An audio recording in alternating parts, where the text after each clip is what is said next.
It's 2024, and the way you'll market your business this year is going to be really different from how you've done it in the past. There are so many new opportunities that just hit the scene, and I'm about to show you the most powerful marketing strategies that you can use in 2023 to take your business from this to this. Now, modern marketing really falls into 5 big buckets or categories, so we'll dive into each one, and I'm going to share with you the single thing that's working best right now for each, along with actionable tips that you can use to bring them to life. So let's just start with our first bucket, content marketing. If you want to create content that's going to really make an impact this year and for the foreseeable future, it's all about short-form, vertical video. I'm talking TikTok, Instagram Reels, and YouTube Shorts.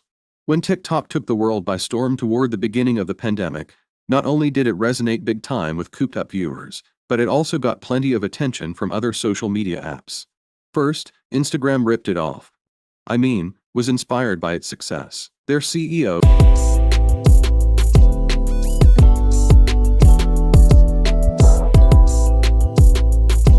Adam Mosseri, actually came right out and said last year we're no longer a photo-sharing app, because let's be honest, there's some really serious competition right now.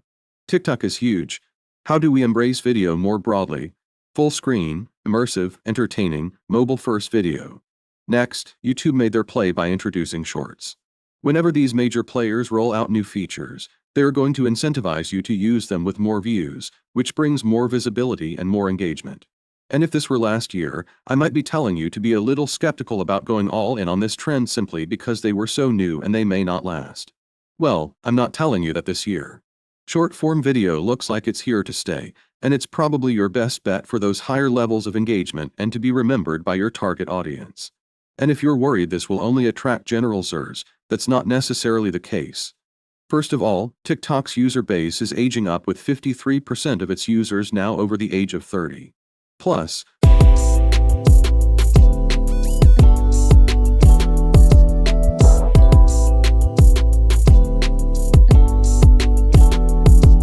when you post those same videos as Reels on Instagram, you're able to reach an even more mature audience. So let's talk about what you should post and how often to get you the best results, even if you don't necessarily want to go on camera yourself. So first of all, studies have shown that if you really want to grow on these platforms, you need to commit to at least one video per day. To prove how powerful daily Reels can be, Instagram expert Dominic Rieger challenged 5 random students of his to do just that, and the ones who actually stuck with it for 60 days saw their follow accounts explode to over 34,000 people. But the slackers who only posted once per week grew by about 40 followers. So elephant in the room time now. But Wes, how can I possibly produce and to post a video every single day? It doesn't have to be as hard as you think. So my first piece of advice, don't be precious about the production value. In other words, your videos don't have to look like Oscar-winning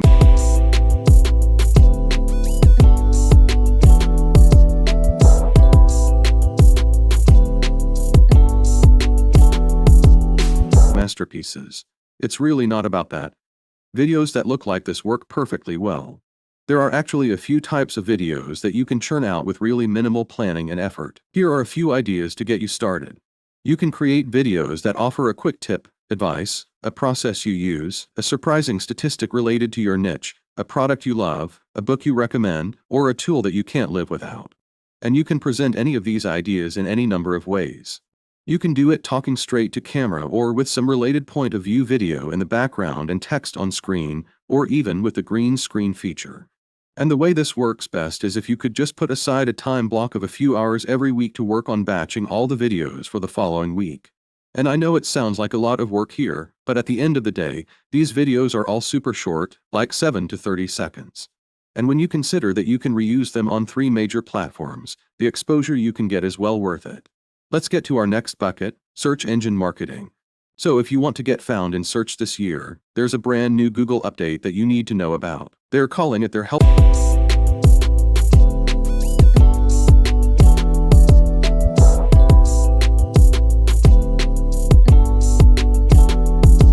content update. And since this is so new, I had a bunch of questions about it for one of my go-to SEO experts, Ricky Kessler from Income School. Ricky, what exactly is this new helpful content algorithm update all about? They're calling it their helpful content update. And since this is so new, I had a bunch of questions about it for one of my go-to SEO experts, Ricky Kessler from Income School. Ricky, what exactly is this new helpful content algorithm update all about? The helpful content update, really, if you ask me, is all about trying to get back to content that was written for people. For years and years and years now, people have really focused on written content that tries to optimize for the algorithm. That's what SEO is, right? Optimizing for the search engine. So knowing that, what are a few actionable things that business owners can do with their websites if they want to rank in Google search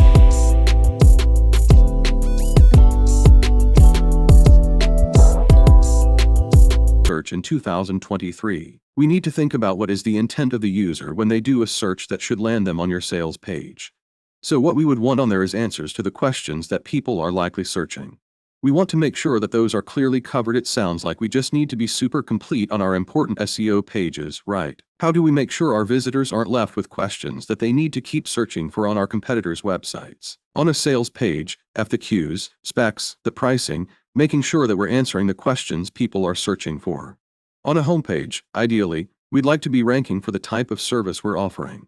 What we need to be doing is thinking through what are the search queries that people are searching, and then we create the most helpful content that answers that. I'll give an example. For a local-based business, I had a physical therapist that I was working with. He found out that there was no content around how much does physical therapy cost in his particular location. And so he wrote content, just clearly answering that question, not just how much his service costs, but how much it costs in the area and what you get at the different price levels. And the cool thing about this update is it generally means that you can create fewer pages and posts. So in 2023, just go all in on a handful of your most important ones. Remember,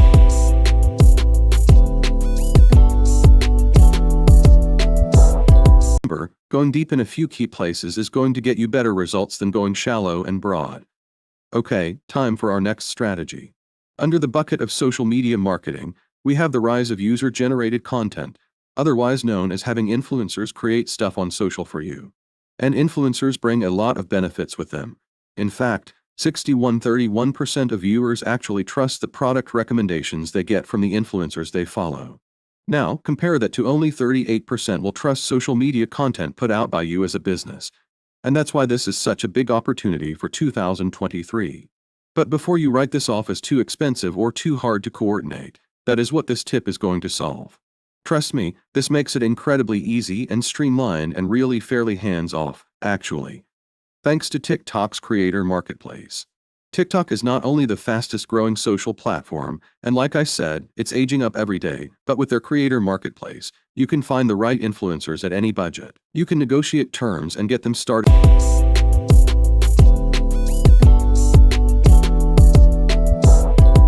all through the platform.